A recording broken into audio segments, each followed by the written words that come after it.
Imagine this. You were once the most feared man in the world. Crowds chanted your name, kings feared your letters, and your shadow stretched across an entire continent. But now, you sit on a lonely island, surrounded by ticking clocks. That's all you have left, time and memories.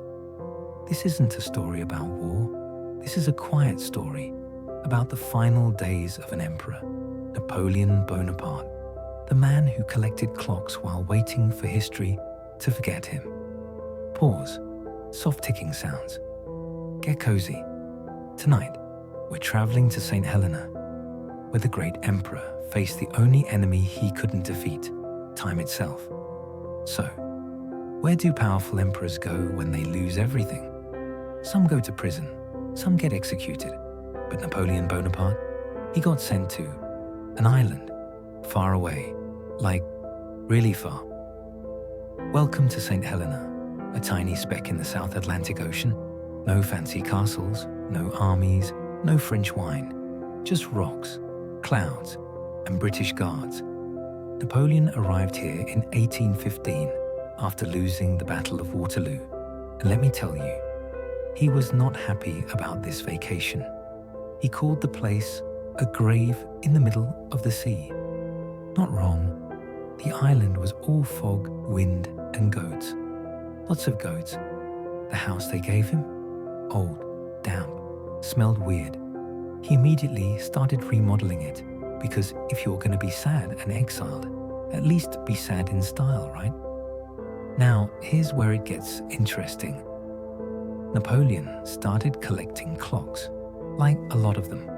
Big clocks, tiny clocks, broken clocks, one for almost every room. Some say he was obsessed with time passing.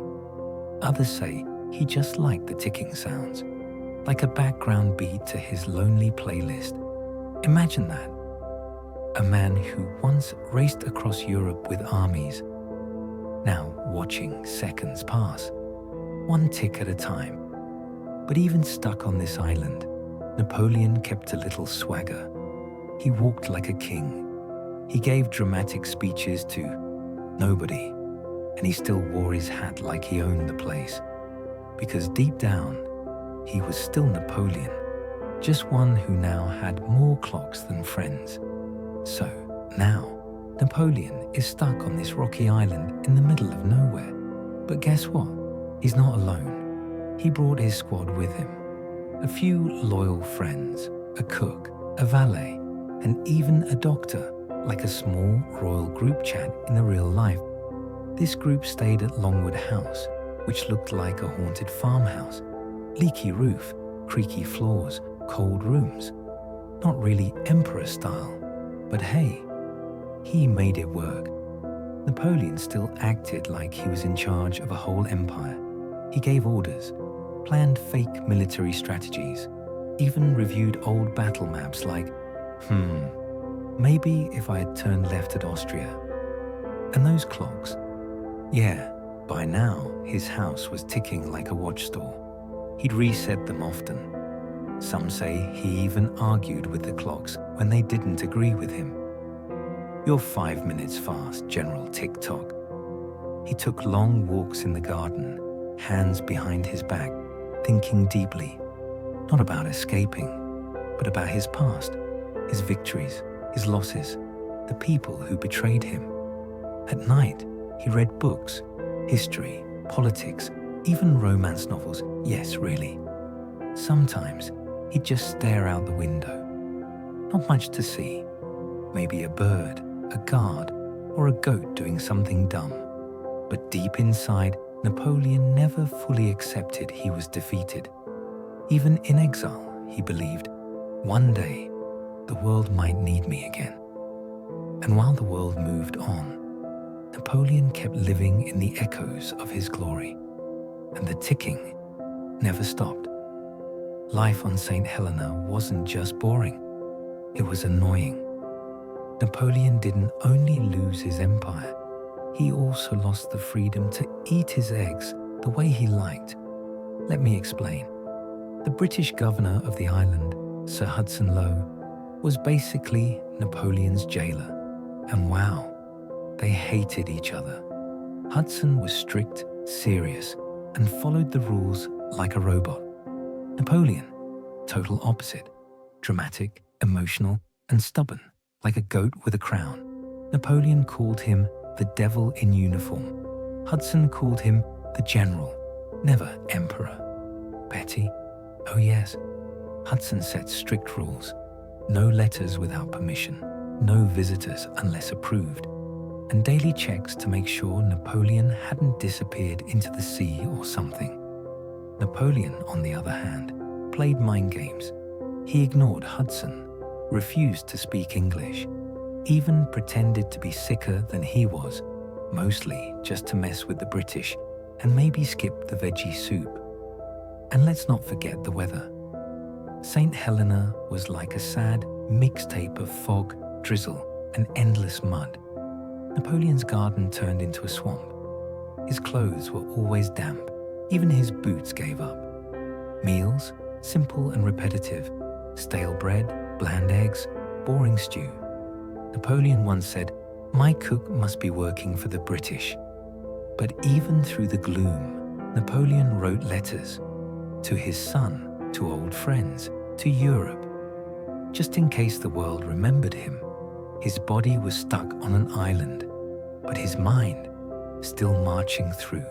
Now let's talk about something weirdly wholesome. Napoleon, yes, the guy who conquered half of Europe, spent his final years obsessing over clocks. Not gold, not armies, but little ticking machines. He had 37 of them in his room, all set to Paris time. Why? Because time in Saint Helena meant nothing to him. But in his heart, he was still in Paris. Every morning, he'd walk around his room, checking each clock. If one was a second too fast or too slow, boom, he'd fix it. He treated those clocks like old friends, reliable, predictable, unlike his generals. Some people collect stamps, some collect sneakers. Napoleon, he collected seconds. His favorite one, a small travel clock he carried during battles. It still ticked, even after Waterloo. He'd stare at it sometimes, like it held secrets. Maybe it did. Visitors who came to see him were always confused. Why so many clocks? Napoleon would smile and say, "Time is the only empire I still rule." Kinda poetic, right? But it wasn't just about time. Those clocks were his way of fighting boredom, of keeping control, of remembering the rhythm of life back in Europe. The dinners, the dances, the battles, the speeches. In a small, rainy house on a rock in the sea, Napoleon had lost his throne, but not his pride, not his habits. He didn't have much left. No soldiers, no palaces, no cheers. But he had his clocks. Tick, tock. Time was still listening. So here we are. The end of Napoleon's story. No battles, no crowns. Just an old man, some books, and the sound of clocks ticking. April 1821. He was sick, really sick. Stomach pains, headaches, couldn't sleep. Some say it was cancer. Others whisper, poison. Yeah, even on a lonely island, the drama didn't stop. He knew the end was close. But you know what he asked for? Not a priest, not a general. He asked for his boots, his military boots. "I want to die like a soldier," he said. Even in pain, Napoleon stayed Napoleon. Proud, stubborn, a little dramatic. His last words, "France, the army, the head of the army, Josephine." That's it. 4 quiet words, but they held a whole empire. And then, silence. No more ticking, no more speeches, no more battles. The man who once made the world tremble was finally still. They buried him under a simple stone. No fancy grave, just grass, wind, and the sea. Years later, they brought his body back to France, like a fallen king returning home. But out on Saint Helena, His little room stayed the same. Books still on the shelves, clock still ticking. Some say, if you visit at night, you can still hear the faint sound of ticking. Tick, tock. Napoleon's last empire. Time never stopped.